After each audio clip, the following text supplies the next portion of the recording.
嗱，上一次咧 Gary 同 Patrick 咧就講咗2025個市點睇啦，而 Billy 咧又講咗積金王同積金燈神喎。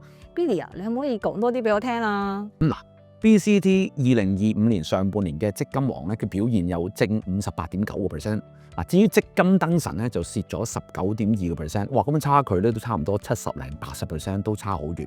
咁但係咧兩個人咧其實個基金操作都差唔多嘅，都係轉換咗3-4次，而仲有最重要咧，佢哋竟然喺同一日咧又轉換個基金。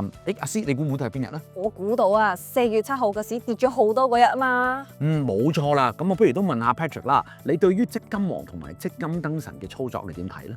我覺得積金王嘅操作簡直係神操作啊，因為佢可以把握到呢個市況同埋個股市逆轉嘅時候咧做咗基金轉換。Gary 咧？係啊，其實咧，我見到積金王同積金燈神其中一個比較大嘅分別咧，就係雖然佢哋轉換嘅次數差唔多，但係積金燈神轉換嘅方向咧就變化得非常之大啦。咁所以咧，作為一個投資者嚟講咧，我諗我哋大家都要着眼於可能比較長線啲嘅投資，唔好俾因為短期嘅風險咧而搞到自己可能就會作出咗一啲好快好急速嘅變動喎。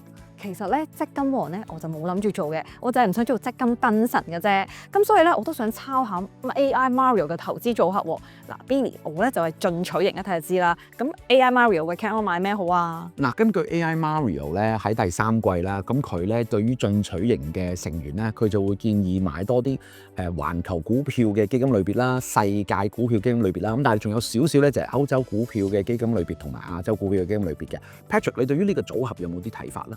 其實呢個組合咧都會充分分散咗個風險啦，可以考慮咧加多一啲中港市場，尤其是中港股票相關嘅基金類別嘅。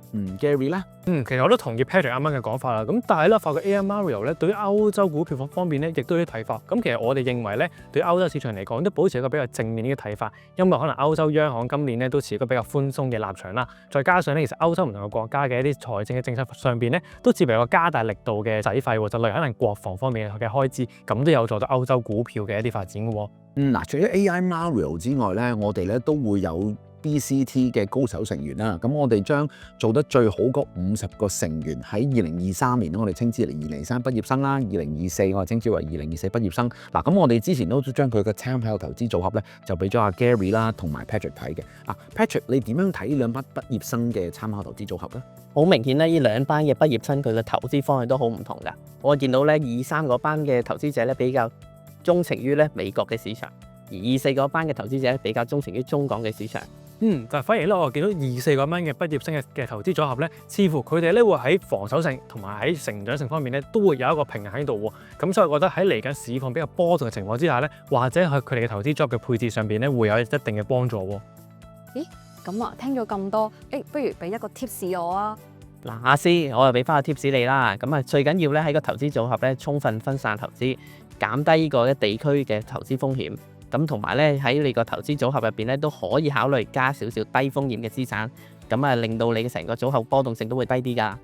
係啊，阿師，咁我咧都可能俾2個建議你大方少少啦。第一個咧就係我覺得投資者咧可以保持一個比較有韌性啲嘅投資組合啦。正如 Patrick 都有提及到，會要成為一個有分散風險嘅組合。就例如可能喺成長啊同埋防守性方面咧，都可以作出一啲嘅配置嘅。咁而第二啦，我覺得投資者都可以留意下啲長線嘅趨勢，就唔好俾咗啲短期嘅風險咧，而令到自己要作出好多唔同嘅急速啊而被動嘅變化喎。阿師今日學學到嘢先，梗有啦。咁啊唔使再擔心自己嘅強積金啦。嗱，咁大家如果中意我哋呢條片嘅咧，就記得 comment、like 同 share 啦。咁喺下一次嘅 BCT 積金冇咁易再見大家啦，拜拜。